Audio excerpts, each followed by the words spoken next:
सो आज के इस वीडियो में हम लोग करने वाले हैं basic structure of the cell, यानी कि हम लोग समझेंगे क्या सेल के बेसिक ऑर्गन्स जिस पार्ट्स होते हैं ना उसके बारे में हम लोग डिस्कस करने वाले हैं। So starting with the first one that is cell membrane. Okay, cell membrane को एक और नाम से जानते हैं that is plasma membrane. Is it clear everyone? Okay, now अब what is cell membrane? This is a question ना कि सेल मेम्ब्रेन होता क्या है। सेल मेम्ब्रेन क्या होता है? It is thin sheet of skin which protects the cell and gives shape to the cell. ये क्या होता है? एक थिन शीट की तरह, शीट समझते नाम से क्या होता है, बिल्कुल ये लेवल की परत की तरह होता है of the skin which protects cell and gives shape to the cell. ये सेल को प्रोटेक्ट भी करता है और सेल को शेप भी प्रोवाइड करता है। यानी कि हमने जो डिस्कस किया था कि सेल के बहुत सारे शेप होते हैं, अलग अलग से मसल शेप, नर्व शेप, ये जो अलग अलग सेल होते हैं इनको शेप प्रोवाइड करने का काम कौन करता है? ये cell membrane. Is it clear? Okay, now अब अगर हम लोग बात करें तो it has tiny pores. You know what is the meaning of pores? Small holes, उसको लोग कहते हैं pores. It has tiny pores and it controls the movement of the substances into the cell and outside of the cell. यानी cell के अंदर कौन सा substance जाएगा और सेल के बाहर कौन सा सब्सटेंस जाएगा, इसको कौन कंट्रोल करता है? Obviously this one, that is cell membrane. Now here's the question ना कि सेल के अंदर क्या जाएगा और सेल के बाहर क्या जाएगा, है ना? चलो उसको भी क्लियर कर लेते हैं। ग्लूकोज, ऑक्सीजन जो यूजफुल चीजें हैं जिससे सेल को एनर्जी मिलेगी, ठीक है, टू वर्क टू फंक्शन, तो वो सेल के अंदर जाएगा। किसकी मदद से जाएगा? सेल मेम्ब्रेन या प्लाज्मा मेम्ब्रेन की मदद से। याद रहेगा ना? नेक्स्ट थिंग इज जो वेस्ट प्रोडक्ट होगा जैसे कार्बन डाइऑक्साइड, उसका सेल कुछ करता नहीं है, तो वो क्या होगा? वो सेल से बाहर निकल जाएगा। तो उसको बाहर निकालने का कौन करेगा? Plasma membrane. मींस कि सेल की यूजफुल चीजें और वेस्टफुल चीजें, यानी कि यूजफुल जो उसके अंदर जाएगा, वेस्टफुल जो उसके बाहर निकलेगा, इस एक्टिविटी को कंट्रोल करने वाला कौन होता है? हमारा cell membrane, so called plasma membrane. Is it clear to everyone? Now moving to the next one. It also separates the cell from one another and from surrounding medium. Means कि देखो जो चीज हमें शेप प्रोवाइड कर रहा है वो आसपास के मीडियम से हमें प्रोटेक्ट करेगा। या एक सेल दूसरे सेल से सेपरेटेड क्यों है? क्योंकि उसके पास एक डेफिनेट शेप है। तो ये शेप और ये प्रोटेक्शन प्रोवाइड करने का काम कौन करता है? सेल मेम्ब्रेन और plasma membrane. Is it clear? There is no confusion? Okay, now moving to the next one that is cell wall. Cell wall के लिए हम लोग को एक पॉइंट याद रखना है कि सेल वॉल जो होता है वो कभी भी मिलेगा हमें किसमें मिलेगा? प्लांट्स में मिलेगा, एनिमल सेल में नहीं मिलेगा। बिकॉज के पीछे रीजन क्योंकि ये सेल्यूलोज से बना होता है। ये किससे बना होता है? ये सेल्यूलोज से बना हुआ। सेल्यूलोज ह्यूमन बॉडी डाइजेस्ट नहीं कर सकती है। Okay, now what is cell wall is the question. So it is thick cell. Thin नहीं, थिक होता है, मोटा होता है सेल ये, ठीक है।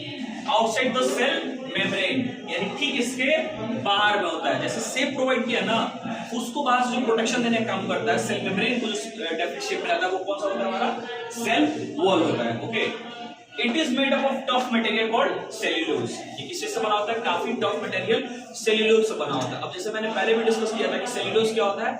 अनडाइजेस्टेबल होता है for human beings. Human beings को पचा नहीं सकते हैं। इसे कार्निवोरस सॉरी हर्बीवोरस एनिमल पचा सकते हैं, एनिमल ह्यूमन बॉडी नहीं डाइजेस्ट कर सकती। Is it clear? Is it clear ना? Okay, now it gives shape and support to the plant cell. ये करता क्या है? ये प्लांट सेल को शेप, प्लांट सेल को शेप, क्योंकि क्या बताया था मैंने कि सेल मेम्ब्रेन के भी बाहर में होता है। It provide shape to the plant cell also.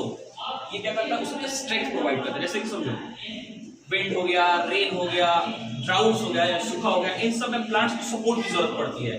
कहीं ऐसा ना हो कि आंधी तूफान की वजह से वो गिर जाए। इस चीज से बचाने के लिए जो उन्हें स्ट्रेंथ की जरूरत होती है, जो कैपेसिटी चाहिए होल्ड करने की, एक दूसरे को पकड़ बनाने की, वो कहां से मिलता है? इन्हें इस सेल वॉल से मिलता है। ये एक्स्ट्रा प्रोटेक्शन प्रोवाइड करता है जिससे कि प्लांट जो होता है ना वो खड़े रहते हैं और कभी भी विंड या हो गया, ड्राउट हो गया, रेनफॉल हो गया, इन सब चीजों की वजह से वो गिरते नहीं है। Is it clear? तो स्ट्रेंथ प्रोवाइड करने का भी काम हमें कौन करता है? प्लांट सेल को, that is cell wall. Is it clear ना?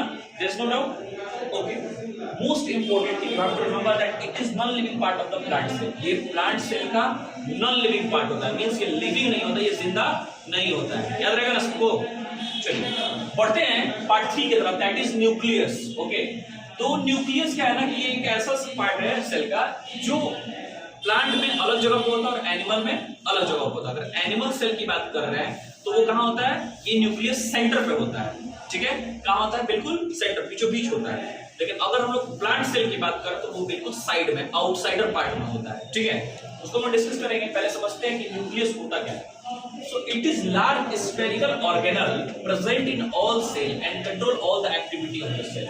Means समझो सेल की सारी एक्टिविटीज, ठीक है, एनर्जी यूटिलाइज करना, वेस्ट मटेरियल को बाहर निकालना, ठीक है, फंक्शनिंग करना, इसको कंट्रोल करने वाला कौन होता है हमारा? That is nucleus. Is it clear?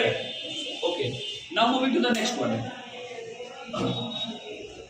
That is कि in animal cells, as I discuss, मैंने बताया था कि एनिमल सेल में ये कहां होता है?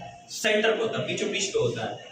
और वहीं प्लांट सेल में ये कहां होता है? Periphery, near the edge. Periphery का मतलब क्या होता है? नियर द एज, किनारे के पास होता है. Now it is separated from cytoplasm by a membrane called nuclear membrane. ये साइटोप्लाज्म से सेपरेट होता है किस चीज से? एक मेम्ब्रेन की वजह से, जिसको हम कहते हैं न्यूक्लियर मेम्ब्रेन. अब यहां से न्यूक्लियर मेम्ब्रेन को मैं समझाऊंगा. न्यूक्लियर मेम्ब्रेन क्या होता है? तो न्यूक्लियर मेम्ब्रेन में भी क्या होता है? टीनी पोर्स होते हैं. टीनी पोर्स मतलब छोटे-छोटे होल्स होते हैं. क्या होते हैं? छोटे-छोटे होल्स होते हैं, tiny pores, and filled with dense nucleoplasm.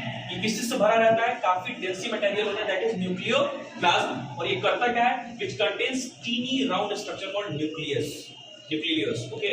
ये क्या करता है? Tiny round structure. Round structure समझ लो ना, गोल वाला से, ठीक है, उसको होता है न्यूक्लियस. नाउ अब अगर हम लोग बात करें, it contains chromatin fibre. Chromatin fibre क्या होता है? क्रोमैटिन फाइबर आप लोगों ने सुना होगा, क्रोमोसोम्स, ठीक है. जब सेल का डिवीजन होता है ना, तो यही फाइबर जो होता है, जो थ्रेड लाइक स्ट्रक्चर धागे की तरह होते हैं, ये और थिक हो जाते हैं और आगे चल के क्या बन जाते हैं? क्रोमोसोम्स बनाते हैं. यानी यही क्रोमैटिन फाइबर क्रोमोसोम्स बनाते हैं. और जिन लोगों ने बता दो क्रोमोसोम्स क्या होता है.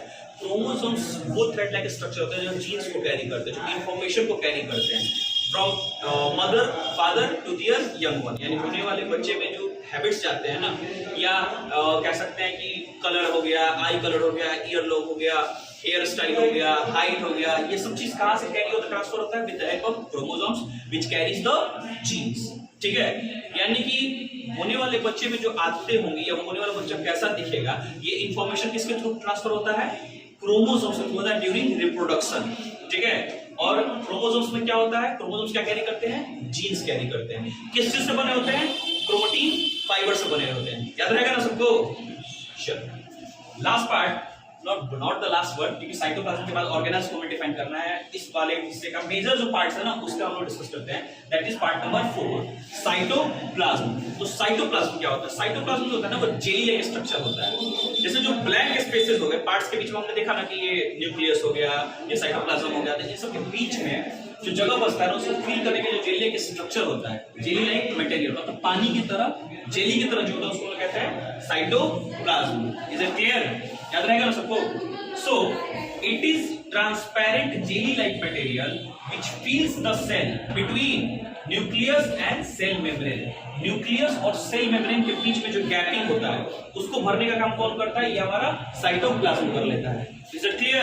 Is there any confusion? Okay. Now, most of the chemical reaction that keep cell alive takes place in it. यानी कि सेल को जिंदा रहने के लिए, सेल को अलाइव रहने के लिए जिन जिन केमिकल रिएक्शन या सिंपली जिन जिन एक्टिविटीज की जरूरत पड़ती है, वो हमें किसमें मिलता है?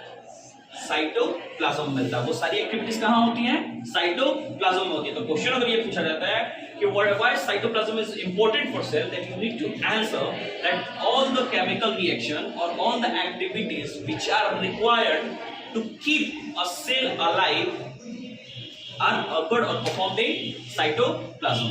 याद रहेगा ना कि साइटोप्लाज्म में सेल को जिंदा रखने के लिए सारी एक्टिविटीज होती हैं. नाउ इसमें सबसे प्रोमिनेंटिंग ऑर्गेनल जो होता है, ठीक है, इसमें अगर ये बहुत छोटे-छोटे स्ट्रक्चर कैरी करता है. साइटोप्लाज्म में जब देखोगे ना, जूम करके देखिए तुम भी, उसमें छोटे-छोटे स्ट्रक्चर होते हैं जिसको तो क्या कहते हैं? ऑर्गेनल्स कहते हैं. और इनमें सबसे प्रोमिनेंटिंग, सबसे जो दिखने वाला होता है, जो सबसे इंपॉर्टेंट होता है, प्रोमिनेंट, वो होता है न्यूक्लियस.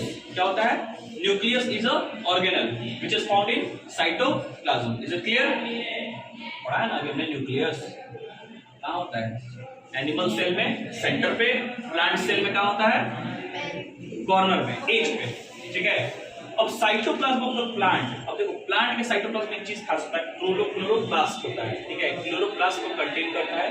बेसिक फंक्शन आप सबने पढ़ रखा, क्लोरोप्लास्ट का क्या होता है? ठीक है, क्लोरोफिल प्रोसेस यानी फोटोसिंथेसिस बहुत इंपॉर्टेंट रोल होता है इसका. The green pigment है. तो ये हमारा बेसिक स्ट्रक्चर है। अब इसके बाद हमें ऑर्गेनल्स के बारे में डिस्कस करना है। तो नेक्स्ट वीडियो में हम लोग ऑर्गेनल के बारे में डिस्कस करेंगे। ये तो हमारा मेजर सेल पार्ट, यानी सेल के पार्ट्स के अगर हमसे कोई पूछे तो that is cell membrane, cell wall, nucleus and cytoplasm. Hope there is no confusion. Is it clear to everyone? Okay, so मिलते हैं नेक्स्ट क्लास में।